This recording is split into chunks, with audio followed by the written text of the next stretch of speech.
So refractive index. Let's move on with refractive index, because this is also a thing which matters for the second law of refraction.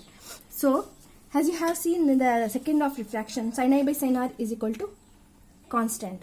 Now that constant is nothing but n. Okay, n is nothing but a refractive index. So as the name indicates, here refraction takes place, right? So what refraction is? Refraction is nothing but bending of light when it passes from one medium to another medium, right?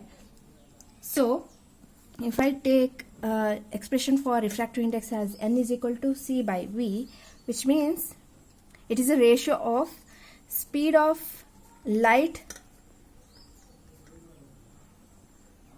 in air to speed of light in vacuum or in medium. Okay, so now if you students, refractive index is represented as small n.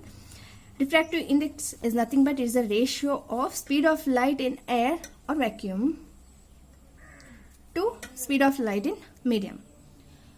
So we can also illustrate this in other way. That is, this is medium 1, this is a medium 2, right? This is air and this is glass.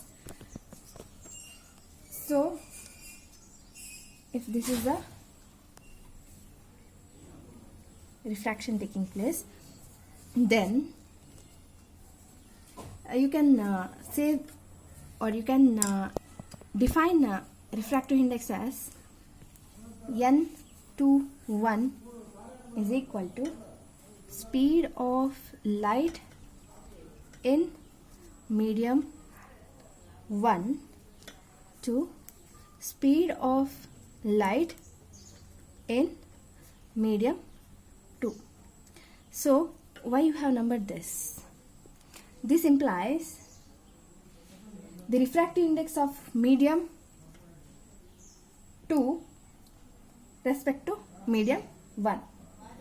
Okay, so this numbering is nothing but it implies speed of light in medium 2 with respect to speed of light in medium 1. Or if you write like this, n12, then this becomes the opposite, speed of light in medium 2 to speed of light in medium 1. So now this numerical value, how it implies speed of light in medium 1 with respect to speed of light in medium 2. So in general we can say refractive index as n is equal to c by v, that is ratio of speed of light in air or vacuum to speed of light in medium. Now let's move on. Refraction through glass slab. So this is the incident ray here, this is a refracted ray, and once again if it undergoes fraction, then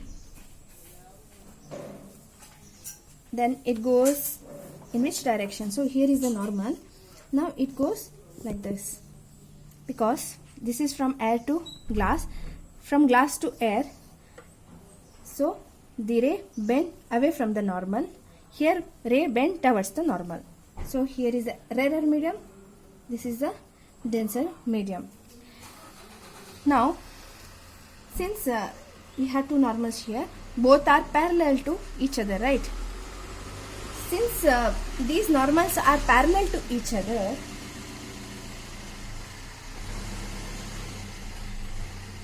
hence you can see this, if you produce this line, these two lines are, this is an emergent ray, okay? These two lines are parallel to each other. So here this distance, or this is known as lateral displacement. Why it is known as lateral displacement? See, these normals are parallel to each other. That is, incident ray and the emergent ray makes same angle. Hence, these are parallel. Hence, incident and emergent rays are parallel to each other. This shift in the rays is known as lateral displacement or lateral shift. You can call it as lateral shift also.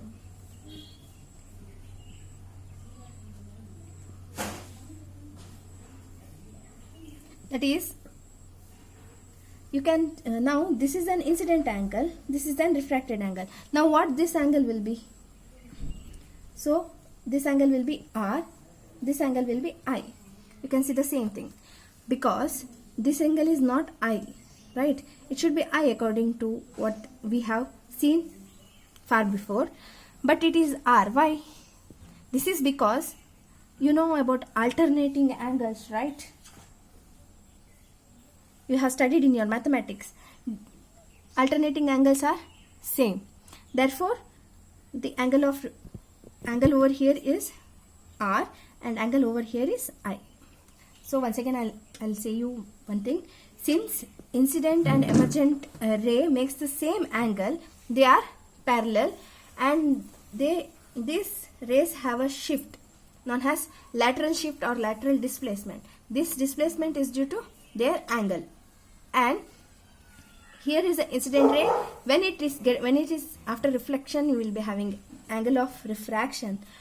Once again, this ray goes from denser medium to rarer medium.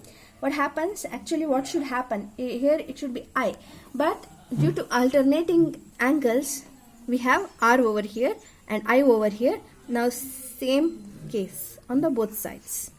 Okay. So students, here it ends about spherical mirrors.